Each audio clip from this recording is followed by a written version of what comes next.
because you guys know I'm not aware of this world, but I've been sped up to the fact that this was the day that Barry Jackson was back from Hackergate. You saw that news over the wires. No, I again, this is allegedly. This is word of mouth. I'm sped up, but yeah, I may or may not have been read. Thank the Academy. I think Thank you for reading it. I did not read it. I heard it read aloud to me. Thank you. Per league source. So just to get Yeah, it was per league source. some housekeeping stuff out of the way. So is Ingold okay with his stinger? Yeah, no, he's doing all right. It'll be a day to day for him as we'll work through the week. But he's a warrior and came back in the game. Of course, Sanders, Andrew Meyer, James Daniels are the last three that could be designated any this week. Would you anticipate among those three? I'm anticipating your need for patience. Okay, so we might take a week off before we jump back into the window openings. How did go ahead. I want to get your thoughts on Austin Jackson's first game back. Maybe a pressure or two allowed, but really strong in the run game, I thought. Yeah, I think he's a value adder to just game day experience in general. He had a mindset of violence that we were counting on.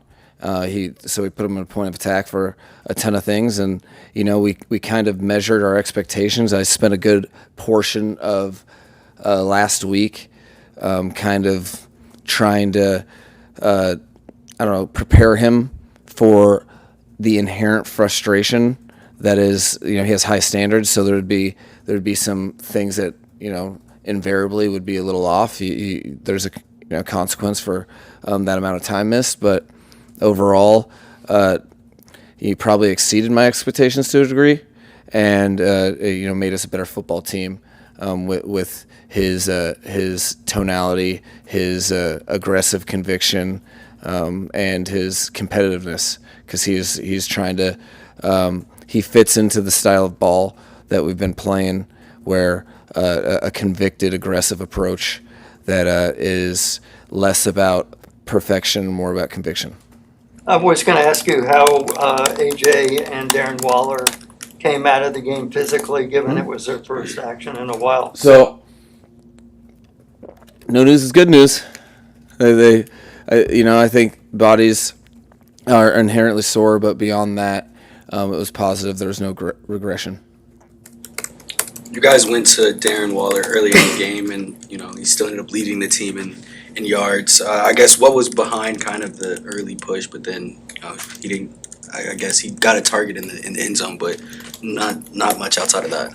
There's a lot of things going on in the whether there was times he was the primary, and we progressed because he was taken away. They get the memo too. They started the game completely committed to getting hands on Waddle and left him a little vulnerable. They made some corrections. We actually got I think two. Yeah, there was two explosive plays. One to Waddle, one to Greg, that he was the primary, but they overcooked their coverage on him, kind of overcommitted to him. So, that's kind of the way the football bounces sometimes. It can come in bunches, but the biggest thing was that he was a value-added threat on the field the entire time, and also did a pretty good job with his blocking assignments and staying connected with some defenders. So, I think defenses know every time he's on the field, based upon, probably the Carolina game on. And so he gives us a huge effect whether he has the ball or not. But I would venture just say that's about as conservative as I can be in a game plan to not overstress him, and which is a challenge that I was proud of myself for because he's again no setbacks. Coach, we saw the tangible impact of Minka Fitzpatrick yesterday with the playmaking ability, but 99% of the snaps at that position are intangible plays that you don't see on the stat sheet. I'm curious if you could take us through the value he provides from playing so many positions in a zone-heavy defense and how it's all connected through things that he does at a high level. Well, I think he's playing from 15 yards from the football or 5 yards from the football. He's from an identification standpoint, whether he's a safety or a nickel, that's something teams have to prepare for. But they have to prepare for a football player that he had production on blitzes, he had production on zone drop tackles. He's a aggressive communicator, and really through the whole secondary, he's the guy that his peers. He garners a ton of respect from, and so I think the discipline and really it's probably just the discipline and the connectivity of the secondary. I can do a bunch of pats on the back of him and give him his due credit because he really. From the day he got here, he showed guys what it was like to be not just a pro, but a pro with an established name in this league that still approaches every day like he's a guy earning his name. I think I can't say enough about a safety that can match up with a slot receiver and take an appropriate angle to have a game-winning safety on a 2-point conversion. But on top of that, he was able to he was disguising some things. There was a PBU that T-Dot had that I would partially give Minka the credit because of his disguise and detail that kind of showed the quarterback one thing, so he kind of bit the cheese and went away from him, and then T-Dot was able to make the play. So monumental contribution week in, week out that doesn't always stat sheet doesn't really give it its due, but he was able to kind of exemplify with his plays on the ball this past game of really what he means to this defense and this team each and every week. Mike, sticking with that 2-point conversion, we found out after the game yesterday that there were issues. You talked about that, issues with the communication system and all. How much of thinking on the fly did Dotson have to do at that point? And is that why he's the guy with the good shot? So he showed why this past game, but I just told him before our team meeting that I've been around. I'm much older than most people pin me for, and I've been in this league for 20 years, and in the most complimentary way I could possibly imagine, it felt like the way that Fred Warner was prepared week in, week out. That's what it felt like. He made a defensive call on the 2-point conversion because he was prepared, because he thought about all critical scenarios, and in this game plan, what's the best call if the headset goes out. That is not something that he just realized in the heat of battle. He probably doesn't make the sound decision. It was we was deciding between two calls, and he picked one of the calls he was deciding between. So being on the same page, and we say it all the time, like, there's no such thing as the perfect call. The perfect call is the supreme execution unilaterally from 11 players. That makes the perfect call. Whether it's blitz or coverage, I think just being tied together, 11 as one, that's what good defense is. So, I commend him. The team's counting on him to be the most prepared player, and I think he showed that he was. It wasn't just that play. There was a play in particular. He called out a run play when the team was aligned and empty. So he saw the alignment of players and anticipated the motion back from empty to have the halfback come in the backfield, and was dead right. Those types of things have residuals of conviction of all your teammates, which there's plenty of people starting with Weave, but there's plenty of people to commend for. I think the last 3 games were top 3 in the league in points given up. And there's plenty of people that are responsible for that, but he's high on the list because he is the quarterback of the defense. So he has to communicate. Any failure in communication leads to failure in execution. So very proud of this past game, particularly for him, not just with I think he had 8 tackles, and he had PBU and not just the stat sheet stuff though. For 60 plays of defense that was highly orchestrated and connected and coordinated. He deserves the praise as much as, and has earned the praise as much as anybody on the defense or coaching the defense. I want to go back to the end of the first half sequence yesterday. After the Rasul Douglas interception, take over 42, 108 on the clock. Why the decision to bleed clock and then settle for the long field goal? I think a lot of fans wanted to see the team be more aggressive. Why would you think that? This goes back to the first time I was introduced to the philosophy was in the 2000s, and I think the Patriots kind of made it famous. But you've noticed a lot of teams defer the decision so that they could get the ball after the half. Well, that's under the pretense that you end the half with the ball or points, because you keep a team from a possession. We started with the ball, but the same idea is you try to end the half with points or the ball so that they don't get the opportunity. I probably that decision was a lot easier for me when the ball was on the 30-yard line because of Riley pregame.